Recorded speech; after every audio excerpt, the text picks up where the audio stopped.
That's good to know about that. And now, fiscal responsibility with the government we have here in Washington State. How do you feel about that, and for the office that you're running for? What do you think that you can contribute to that? Well, again, I mean, it's contrary to the way I was raised and my beliefs, in the sense that, you know, the idea that the government can provide something for nothing to people is just it's just completely wrong, illogical, and it leads to a sense of dependency in people, and it really eats away at their happiness. And you know, it's kind of funny. You go to the national parks, which is one of the federal government's crown jewels, and what's the first thing you see typically? Don't feed the animals, you'll make them dependent. And of course, the government has done that to too many humans. They've encouraged a sense of dependency and a sense of unhappiness that goes with that.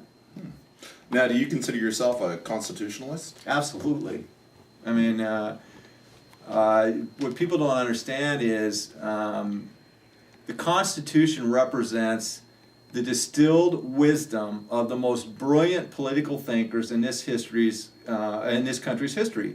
They're truly brilliant. Every one of them self-taught, but brilliant. And they looked at this quite thoroughly. And the Constitution is those values that our country was founded upon, and those values are what made this country the most important country in the history of the world. And you cannot have a country of the country that we desire without the rule of law. And the rule of law starts with those common values that come from the Constitution, as well as other common values that the public has as well. But really, it comes from that great document. Now, even that wasn't perfect, as we know, because of the reference to slavery in the Constitution. But it was perfect in the sense that it allowed that mistake to be corrected. Now, here's the big question. Norm Dix, there's a lot of stuff going along the grapevine there that he's retiring, but there's a lot of other reasons. Now, I understand that you may have had something to do with that. Could you please fill us in and tell us what the facts are? The facts are these. When I got into this business 8 years ago, Norm Dix was considered untouchable, and no other Republican would even consider running. In fact, I got into the race a week after the official filing period closed because the state party had an opportunity to sponsor a candidate, if any came forward. And I was the only one that came forward, so they sponsored me. And you know, I did that primarily to hold the fort for the Republican Party. The constitutionalists within the Republican Party, those in the Tea Party, what became the Tea Party, that believe in freedom and what have you. And I says, we're not giving this away. So I spent my $1,700, put my name in, and that was about it. You know, I go to a few events. I did that in 2004 and 2006. In 2008, I decided I'm going to put a little more effort into this, and got a little traction. 2010, things started really rolling, and got a lot of support from a lot of people, and the theme of the campaign was essentially the corrupt Congress is killing the economy, and they do it this way. They take your money and they give it to their friends, and those friends blow it. And it makes the country less wealthy, it makes the country less free, and it rewards unethical behavior, i.e. purchasing of legislation from congressmen like Norm Dix.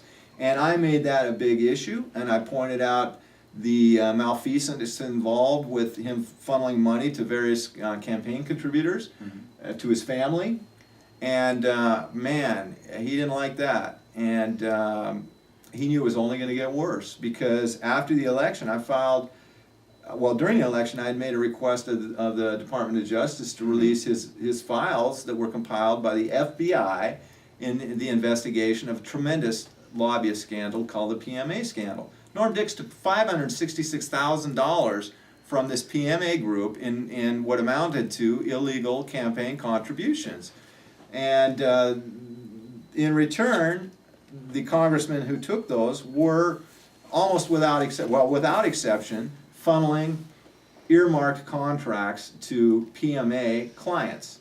So essentially, despite the whitewash of the Department of Justice, they were essentially selling legislation to this lobbyist group in return for campaign contributions. And that's just the bottom line. And I raised that issue, and it gained traction. In fact, Mr. Dix's son, who was given $96 million or thereabouts from the federal government coffers to set up a useless agency called the Puget Sound Partnership, and we made that an issue. Well, a week after the last election, David Dix resigned, and then not too long after that, well, in 2011, I did file the lawsuit to try to free up the records that the Department of Justice refused to release. Well, what happened is about the time the Department of Justice got served with the complaint, and about the time they were about ready to answer the complaint, or shortly thereafter,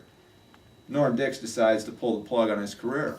And to me, it's pretty obvious what happened. He was tired of having the scrutiny directed at him by me, my supporters, and the public who really care about what he was doing with our money. And I think he realized he was probably going to lose this time, and he was definitely going to be exposed even more than he already was.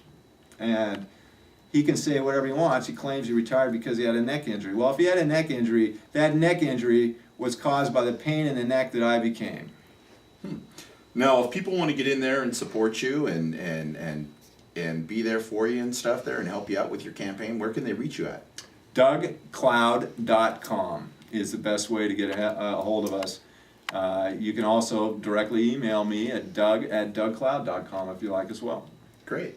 And remember, folks, only you can put out a political forest fire.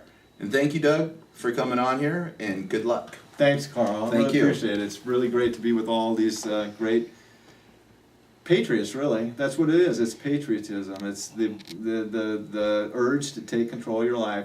The whole urge that I was ground into me when I was so young. So, hey, it's All right. It's America. All right.